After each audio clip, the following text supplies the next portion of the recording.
Hello friends, it's Lila Gonzalez, of course, and I am here. I'm writing a book called The Reinvented Woman, and part of reinvention is reinventing the way you take care of yourself, not sacrificing yourself anymore. And so I love this. This might be my favorite video I've ever done. I just went around my house and got some stuff together, and I'm going to show you what I do to take care of my skin. Your skin is the biggest organ in your body, on your body, of your body.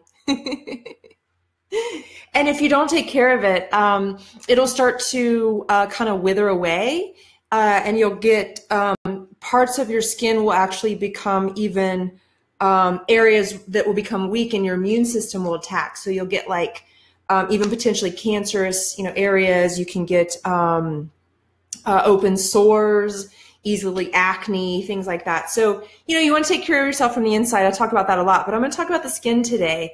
So hello, thanks so much for being here. So good to see you. So as winter approaches, I'm actually going to teach you some lessons from Ayurveda. Ayurveda is ancient Indian wisdom. Ayurveda means the science of life. And the idea is that you can do certain practices, certain things that help you work with nature more instead of going against it. So right now, nature is wet, as we have storms down in the southern part of the states. But as winter's coming, things are going to get drier and drier. Okay, so I'm going to teach you some things that I do that really help me in my life, not only just in the winter, but also throughout the year. So one thing is that, hey, thanks so much for the heart. So good seeing you. And if you're watching later, thank you so much. Thanks for thinking about taking care of yourself, honestly, because when you take care of yourself, hey, sweet pea, when you take care of yourself, speaking right to you, babe, when you take care of yourself, you're more equipped to take care of others. You feel more energized. You feel like you have more time, more focus, all of that. So I'm going to teach you how to take care of your skin so it's nice and sparkly as we enter the winter. Okay, first thing is I like to take baths. Some people say they don't have time to take baths. If you don't have a bathtub, I get it. But if you don't have time to take bath, you don't have to take like a 2-hour bath. Just run the bath while you're doing your laundry. Turn the bath off. Get in for 10 minutes, okay? That's all. It doesn't take, but it takes a commitment. It doesn't take a whole bunch of time. It takes a commitment. That's it. Okay, so that's my spiel on baths. I'm a big believer in baths. I love water. It grounds me. It makes me feel more calm, more connected. It soothes me. One of my favorite things to do in the bathtub actually is to wash my face and then get in the water. That feeling, it's like almost like you're swimming, but you're not. Just that sense of in the water, a little bit putting my face in the water and going under and not being able to, breathe the air and instead of blowing out in the water. It makes me feel really good. I really like that sensation. Baths are nice, Laura says. Yes, baths are so nice. And Laura's a swimmer. So she loves water. So if you love water, a bath is a really good way, even if it's just like once a week. I'm not sure when I took a shower last, to be honest.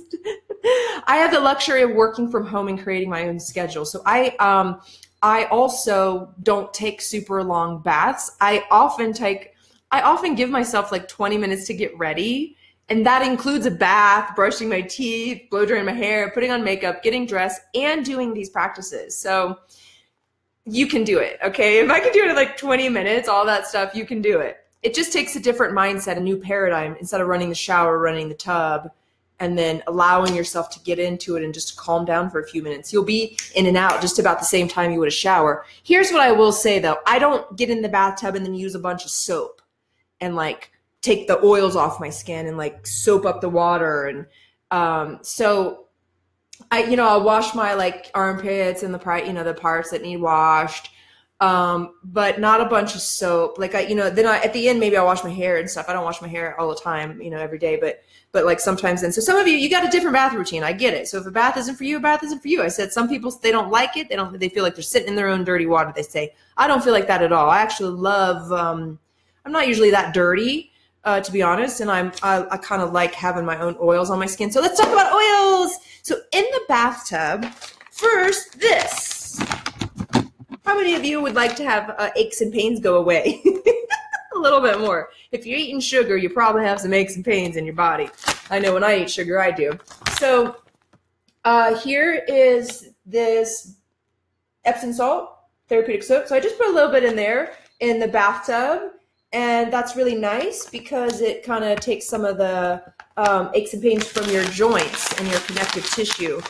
So you put that in the bathtub, and then what I do is I like to put about 8 drops, because 8's my favorite number, 8 drops of tea tree oil.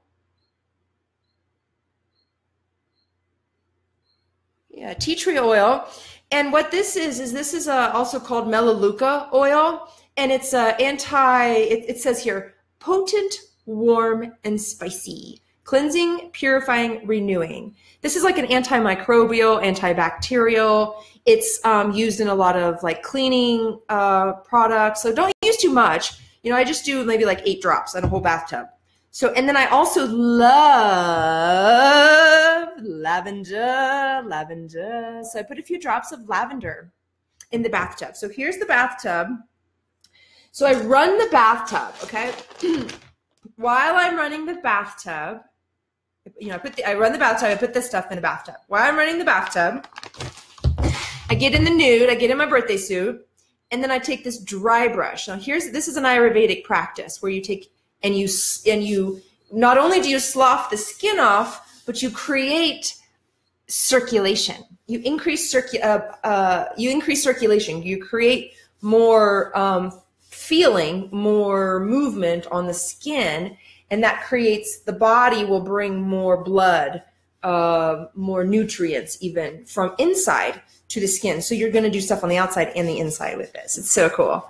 And it feels so good, like on my back, and like I have like low back tension sometimes if I sit at the computer too long, so I have to be real careful with my posture. You know, I'm pretty mindful, but you know, it happened sometime I was writing all weekend. So my low back, I'll get it, and actually feels good on the inside. So this is called a dry brush, and I'll show you here. This is funny because my dad passed away a couple years ago, rest in peace.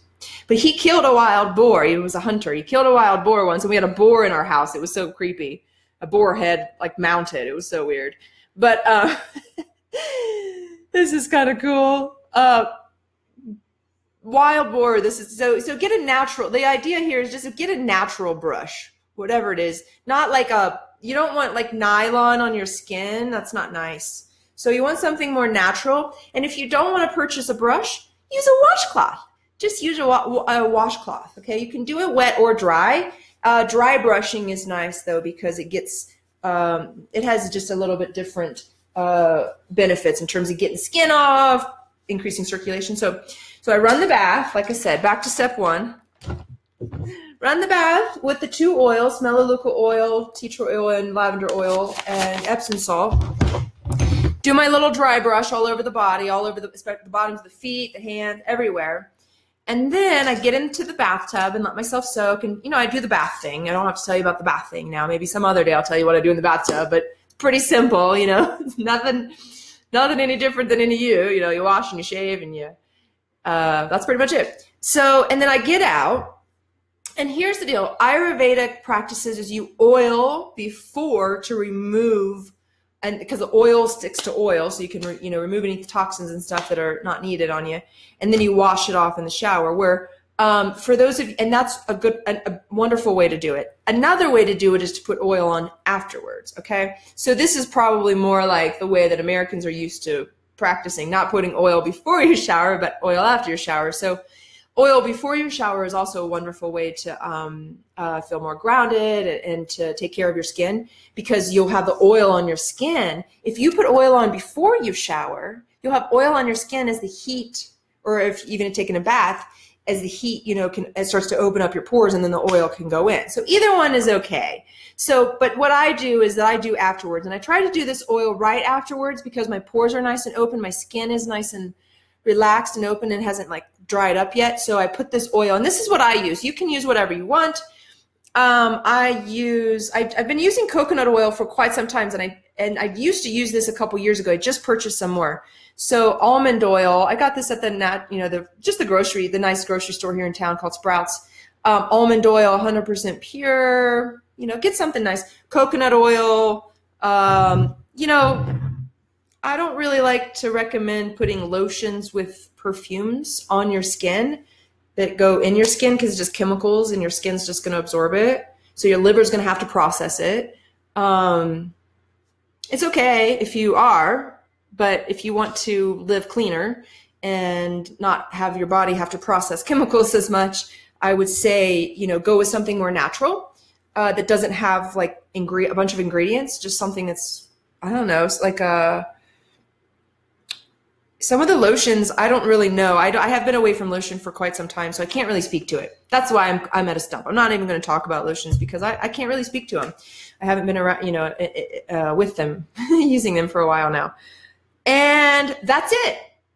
Sparkly skin. Drink lots, you know, drink water and have fat, oil on the inside of your body too. You know, low stress, all of that. Low sugar. If you're eating a lot of sugar, your skin's going to be more dull. It just is because it's more inflamed.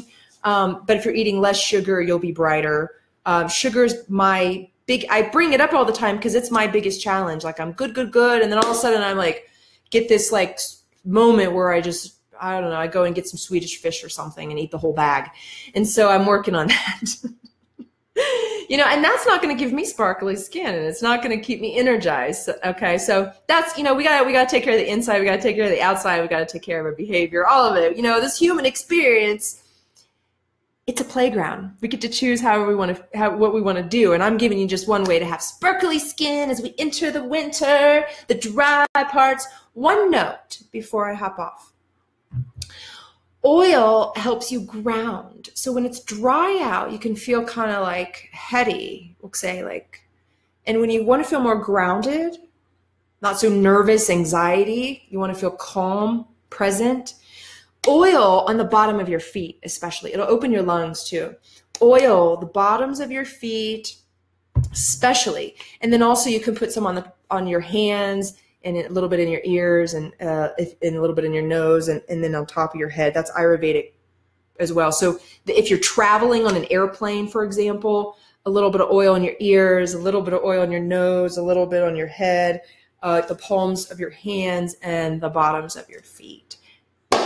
Hope this is helpful for all you sparklies out there. I hope this helps you give a little sparkly skin. This is probably, of all of the things, you know, oh, I forgot one of the most magical pieces before I hop off. Apple cider vinegar. So this is a way, so if your joints are bugging you, if you want to loosen your skin, if you have calluses, anything like that, apple cider vinegar on the inside, drinking a little bit each day, and but also you can just soak your feet in some water and apple cider vinegar. So just put a little tub and then put some water and apple cider vinegar and soak your feet, or put a little bit in your even in your bathtub. You know, you might smell a little vinegary, so that's kind of meh. It just depends on where you're going and who you're going to be around. You don't want to smell vinegary, maybe. But yeah, soak your feet. This will help your, you know, if you have bunions or so any sort of joints that don't feel good. Drinking a little bit, but also on the outside, just soaking, you know, in some water. So these are probably my two favorite things in terms of what to use. I just got this recently, so I'm like all about it. I really like it. It feels so good, and it gets my circulation going. It makes my skin feel really bright. So what did I show? I kind of showed a lot of stuff, but it's really not that pricey. I mean, the most pricey stuff would be the oils. Epsom salt, check. Whatever kind of essential oils you like. I like lavender and tea tree oil, check. Dry brush or a washcloth. You could just use a washcloth, check. Some sort of moisturizer. I highly recommend a natural oil that doesn't have chemicals that go to your skin. Check. And apple cider vinegar for those special times where you want to take extra special care of yourself. Remove any sort of calcification around your bones. Open up your joints, release your skin so it can soften. Maybe even, you know, you can work on your calluses a little if you have them on your feet. Apple cider vinegar soak first, and then scrub your calluses, and then put some nice oil on it. Yeah, sparkle away, friends. I hope this was helpful, and if you have any questions about how to become more sparkly on the inside or the outside, let me know. I'm here for you, okay? Blessings. Have a great day. Namaste.